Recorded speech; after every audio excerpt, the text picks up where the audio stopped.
घर खरीदारों को रेरा आने के बाद से बिल्डरों की धोखाधड़ी से निजात मिलने की उम्मीद थी,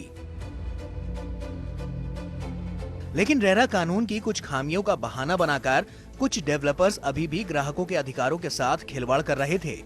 ऐसे में घर खरीदारों को लगता था कि रेरा के मुकाबले कंज्यूमर कोर्ट बेहतर विकल्प है। इस मामले में रुकावट पैदा करते थे डेवलपर्स।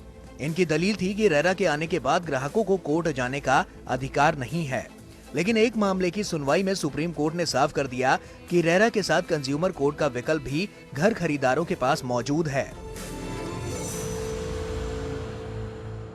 अलॉटीज के पास ऑप्शन है, वो चूज करें कौन से फोरम यानी कि रेरा में जाएं या वो कंज्यूमर कोर्ट्स में जाएं।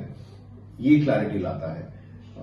इसके अलावा ये भी क्लैरिटी लाता है कि जो अक्सर ये एक आर्गुमेंट रहती है कि जो बायर्स एग्रीमेंट में जो टाइम ऑफ कंप्लीशन दिया गया है और जो रेरा रजिस्ट्रेशन के बाद जो प्रोजेक्ट का कंप्लीशन टाइमलाइन जो है डेवलपर ने दिया है, कौन सा टाइमलाइन सैक्रोसेंट है डिलेड पेनल्टीज कैलकुलेट करने के लिए। कंज्यूमर जिनको घर मिलने में बहुत डिले हुई है, वो एक ऑल्टरनेट प्लेटफॉर्म के साथ अपनी प्रॉब्लम्स को दूर कर सकते हैं। ये सारे स्टेप्स जो लिए जा रहे हैं, इससे मार्केट में और ट्रांसपेरेंसी आएगी और कस्टमर सेंट्रिक मार्केट होने की वजह से इंडस्ट्री को बढ़ावा ही मिलेगा।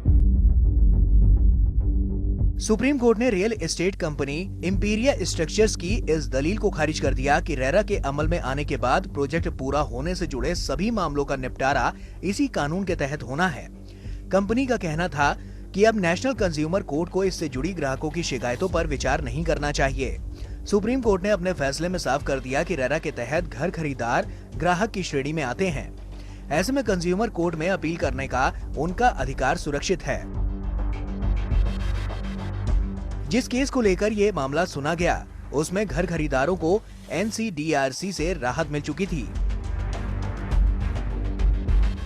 NCDRC ने पोजीशन की तारीख के निकल जाने के बाद उन्हें ब्याज समेत पैसा लौटाने के निर्देश डेवलपर को दिए थे, लेकिन 2018 में आए इस फैसले का डेवलपर ने सुप्रीम कोर्ट में रेरा के आने के बाद कंज्यूमर कोर्ट के अधिकारों पर सवाल खड़े करते हुए विरोध किया। डेवलपर ने कहा कि रेरा में उसने कंप्लीशन के लिए 31 दिसंबर 2020 तक का वक्त दिया, लिहाजा इसके पहले उसके ऊपर कोई जुर्माना नहीं बनता।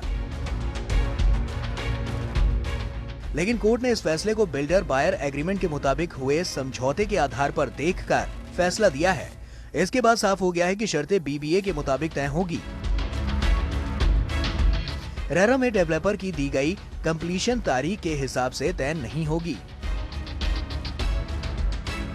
जो कंज्यूमर कोर्ट्स का एक क्वेश्चन मार्क था रेरा आने के बाद कि क्या कंज्यूमर कोर्ट्स अभी भी कॉम्पिटेंट है इस रियल एस्टेट रिलेटेड मैटर्स को हैंडल करने का, क्योंकि एक स्पेसिफाइड फोरम बन चुका है रियल एस्टेट एक्ट के तहत रेरा और सारे मैटर्स उसके अंडर आने हैं और वही एक एडजुडिकेट करेगा करके। तो ये मेरे ख्याल से एक बहुत बड़ी क्लैरिटी आ रही है। डेवलपर्स को सेल्फ रेगुलेट होने की जरूरत है और जो जजमेंट्स आते हैं, मान लीजिए अगर वो स्थिति भी आती है कि कोर्ट जाना पड़ा, रेरा कोर्ट भी जाना पड़ा, और उसके बाद जो जजमेंट्स आते हैं अगर उसको वहीं फाइनल कर दिया जाए और अपील में ना जाया जाए, वो फैसले को, चूंकि रेरा भी अपने आप में नियमों के हिसाब से ही फैसला देती है, तो उसको अगर आगे अपील ना किया जाए तो कहीं हद तक बायर्स की जो हक की लड़ाई है, अपने घर की लड़ाई है, वो बहुत लंबी ना होके कम समय में सिमटेगी।